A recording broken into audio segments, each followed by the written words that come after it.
Up YouTube. So in this video today, first off, as the title suggests, accidents happen, but I'm hoping I have put on the before and the after picture, and hopefully I've put a caption on something saying, can you spot the difference? Now, first off, lovely clean patio, but I'm wondering if the astute people out there watching noticed anything different with the trailer. Well, basically the light, the bottom, well, the left light is broken.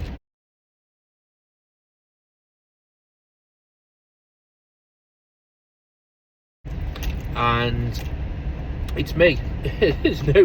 I noticed it as I was moving a trailer back. I thought, oh, he's cracked his lights, and I thought, oh.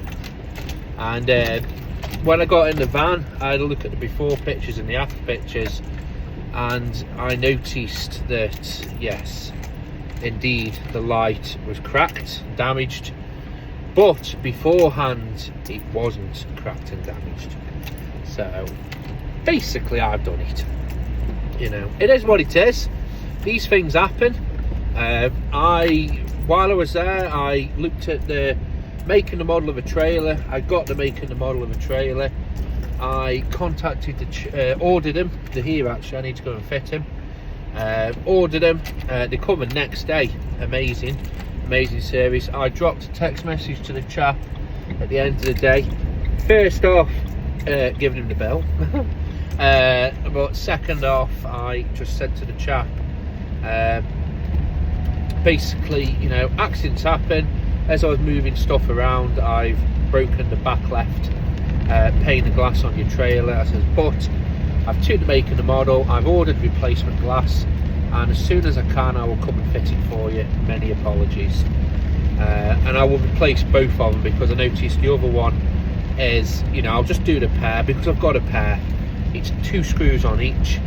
This is probably famous last words. I'll probably get to it and the screws will strip out and it'll just be a disaster, but I don't care. I'm going to fix it. I've texted him that, you know, apologising, saying these things happen. Now I had to move stuff to do the job, so you know, it's on me in a way, but he will notice it. Now, you know, I could have just say nothing, but for me, honesty is the best policy. Now, if I wouldn't have noticed and he would have messaged me and said, hey Sam, fantastic job on the patio, but you didn't happen to, you know, you broken my glass on my lights, what would I do in that sort of score? I would still replace him at my own cost, and I would still apologise. He's a good customer. It's not worth losing a customer over £7. That's it. That's how I sort of treat it. I would apologise, you know, and just fix it. You know, like I said, you've got to weigh it up. You know the difference between a good customer and somebody who's trying it on. In my opinion, if people are going to try it on, they're going to try it on over a lot more and make a lot more of an issue over something other than a £7 light cover. So that's what I want to talk about in this video, that about accidents do happen, and basically just, you know, I'll tell you a few of the ones that I've had, and basically just owning up to them. And you know, I think the reason is that I've said this before, and I'll probably touch upon this as we get going. If people trust you, they leave you alone. That guy messaged back the next day because he was working nights, and just, you know, said thank you. You know, he says thank you for such a, you know, being upfront, you know, being very apologetic and being very professional about it. You know, and so it's earned, as weird as it sounds, that's earned me brownie points. Now, my opinion is that you should own up to things if you know it's you. So let me just, this is what I've noticed with people. If I have a problem with somebody, or somebody has a problem with me, I'd much rather them just come up and say, hey Sam, you know, you did this, you damaged this, broke this, and we sort it out. But there's people out there that don't, and what they do is they stew on it and let it fester. And I think this is the same, or this could happen with this individual. It might not, but think about, you know, customers that you may have lost or may haven't have lost in the past. That could be the case with them as well, where they could have a problem with something that you've done, and they won't confront you straight away. They will let it build up and fester to the point where they just blow up and lose it and tell you to go. And this could be the start of it. This could be what they refer back to when they're moaning to the husband, you know. So like I said, it's my policy that if I sort of damage something, I, you know, fix it. And there is, you know, that's just how it is. I put a video up, or I mentioned it in a video, where I'd cut somebody's tree down by accident. It was only a little olive tree, 3 foot tall, probably, I don't know, 20 mil thick stem, 25 mil, so an inch. I didn't know it was me, and I'll be honest with you, I still don't think it's me. I don't think it's me, if I'm being honest with you. But she's a good customer. She pointed it out and she noticed it, you know, while I was there. She said, and the thing is, she has another chap that does the garden and helps her with the garden as well. Now she said, oh, you know, you've cut that down. She wasn't rude, she wasn't shitty about it. And I said, oh, I said, you know, I'm ever so sorry. I said, I don't remember. I says, but, you know, I said, I'm ever so sorry. It's happened on my watch. Now it cost me 35 quid to get a new one and put it in for her.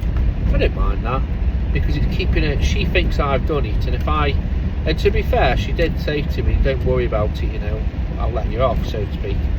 Not in like, that's many words and I'll let you off, but, you know, she let me off from it. But I said, no, I said, it doesn't work like that in my business. I said, you know, if something happens on my watch, I'll replace it. And that's what I did. And, you know, it's nipping it in the bud. It's stopping something stupid could eventually turn into something big, and it could fester, and it could make it where it rears its head, and before you know it, you know, I'm having, you know, a big time off for something that started over a stupid tree. So, like I said, nipping things in the bud before they become big things is important. The things that I won't own up to or take responsibility for is customer related things.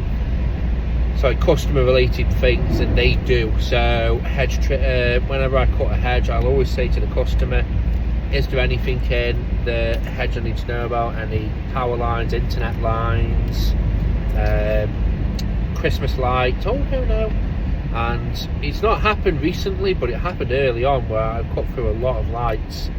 And I had it once where a woman come out and she says,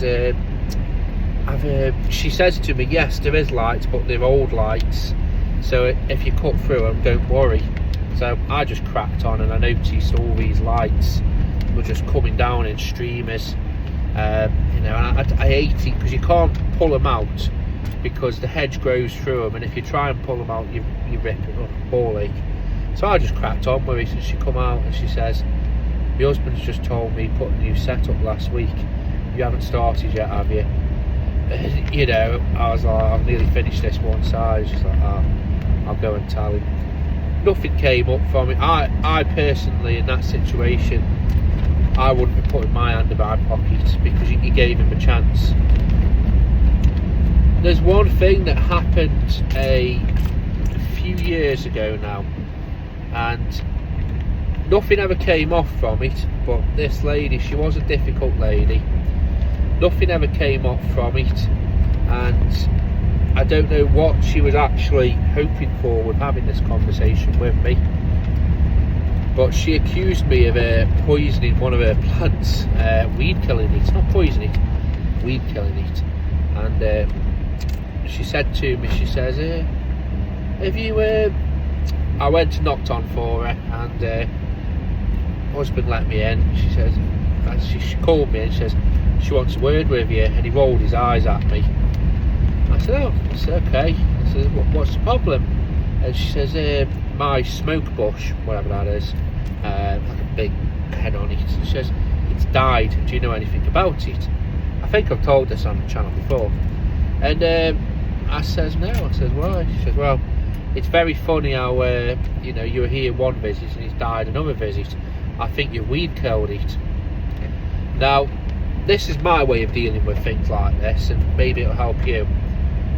I think you need to, if somebody, because she's a difficult lady, I think you need to spell it out factually and almost let them dig their own hole. So listen to what they say, and then, so I said, so have I ever used weed killer on your property before? Not as far as I know. Have you ever seen me with a knapsack sprayer? No. I says, is there any other plants around it that have died? No. Has the grass died? No. Is it just that one plant that's died? Yes. I says, so I've had to go into my van to get my knapsack on, which you've not seen me do, walk through your property. I says, have you got camera? Like, have you looked at the camera? She says, yes. I says, did you see me take anything down there? No. I says, so I've gone down there for whatever reason to kill one plant but not harm any others, when the plant that's died is in the middle of all the other plants where everything else is growing all together. I says, so there is going to be cross-contamination. I says, there's no drips on the lawn, nothing. She says, yeah. I says, well, why would it? And her husband was like, well, Luke, yeah, why would he? I think he was on my side from the very get-go, but he has to live with it at the end of the day. And I'll be honest with you, that should have nipped it in the bud there and then, but it didn't. She sort of, she didn't double down, but she sort of said, well, she basically said, I'll let you off. And I says, no, you won't. I said, I'm sorry, but I can't work for people that don't trust me. And, you know, I did part. And the thing is, if she's going to go to do that one time, what's it going to be next week? What's it going to be the week after? What's it going to be the week after that? You know what I mean? It could be an ever-changing thing where it could constantly, you know, you could be constantly be accused of something. You know, it could be you've keyed, you know, you've booked a car. It could be anything.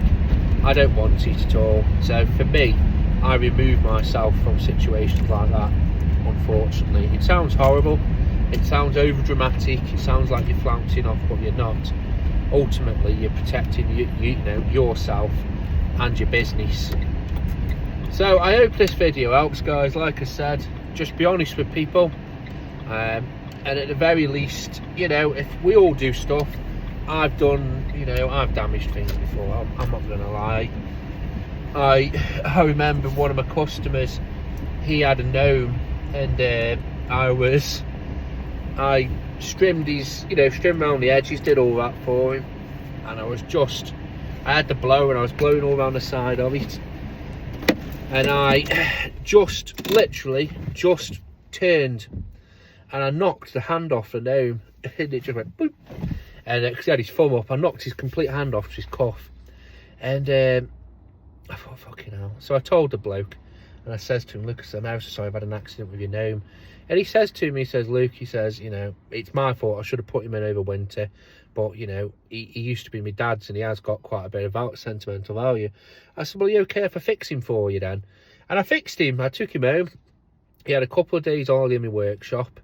You know, I made a joke of that with a customer. I used a bit of super glue and a bit of baking powder, and I built it up around his hand, and it was good as new. I got a bit of black Sharpie on it so you can't see it. I took it back, and this bloke was over the moon, absolutely over the moon. He still lives outside now, the bugger, but it's the best you can do, isn't it? You've got to seem to be trying. So I hope this video helps, guys. Have a good day. Keep on gardening.